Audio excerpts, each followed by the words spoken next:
কি মনে হচ্ছে তোমাদের? আর নর্থ সিকিম বা ইস্ট সিকিম যেতে পারবে না, তাই তো? তো সেই রিমার্সটা অনেকক্ষণ ধরে ছড়াচ্ছিল, বা কালকে সিকিম গভর্নমেন্টের তরফ থেকে একটা খবরে বেরিয়েছিল, যেখানে দেখা যাচ্ছিল যে ওরা বলছে যে কোনো বাইকারকে ওরা আর নর্থ সিকিমে আর অ্যালাউ করবে না, বা ইস্ট সিকিমে অ্যালাউ করবে না। আবার এও বলেছে যে ওদের পার্সোনাল, মানে ওদের স্টেটের গাড়ি রেন্ট নিয়ে কেউ যদি বাইকে করে যেতে চায়, তো তাকে যেতে হবে।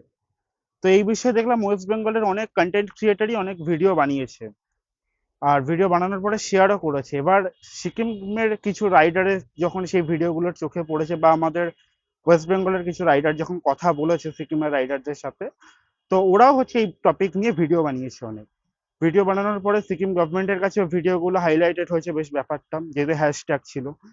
আর সিকিম গভর্নমেন্ট যখন ভিডিওগুলো দেখলো, তো দেখার পরে একটা সরকার নড়ে যায়, জানো তো, মানে মানুষের ঐক্যতার মধ্যে।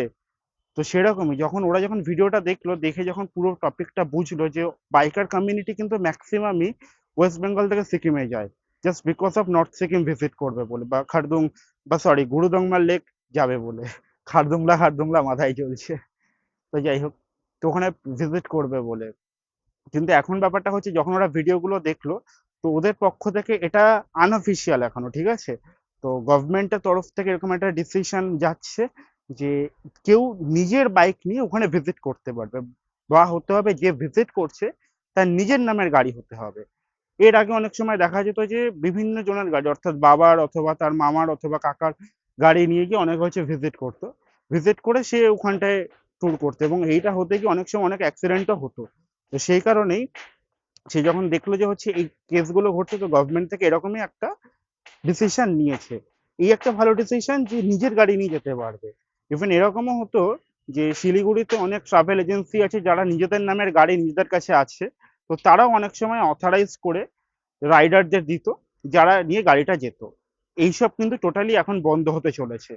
প্রেস কনফারেন্সে মোস্ট প্রবাবলি 2-3 দিনের মধ্যে আবার একটা প্রেস কনফারেন্স হবে, যেখানে পুরোটাই ক্লিয়ার করে দেবে যে নিজের নামের বাইক ছাড়া অন্য কাউকে ওরা কিন্তু অ্যালাউ করবে না নর্থ সিকিমে। গ্যাংটক অব্দি অ্যালাউ করবে। তারপরে যদি কেউ যদি কন্টিনিউ করতে চায় রাইড, তাহলে সিকিমেরই গাড়ি তাদের জন্য নিতে হবে। কোন ক্ষেত্রে? যাদের ক্ষেত্রে যাদের নিজেদের গাড়ির নামই নেই, নিজেদের নামের গাড়ি নয়, তাদের ক্ষেত্রেই কিন্তু হবে। এছাড়া কেউ যদি নিজের নামের গাড়ি নিয়ে যায়, সে ডেফিনেটলি সব জায়গায় ভিজিট করতে পারবে। এটা বিভিন্ন রকমের রাইডিং গ্রুপ থেকে আমি যেটুকু খবরটা পেলাম। এবার এটা অফিসিয়ালি অ্যানাউন্সমেন্ট হবে 2-3 দিনের মধ্যেই, আর ওরকম প্রেস কনফারেন্স করে। আর আগের দিনও আমরা যে ভিডিওটা দেখেছিলাম যে সিকিমের গভর্নমেন্ট বলছে যে গাড়ি নিয়ে যাওয়া যাবে না, বা বাইক রাইড, মানে বাইক নিয়ে ভিজিট করা যাবে না নর্থ সিকিম।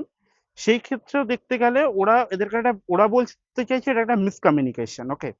বাট এবার দেখা যাক কোন দিকে এগোয়।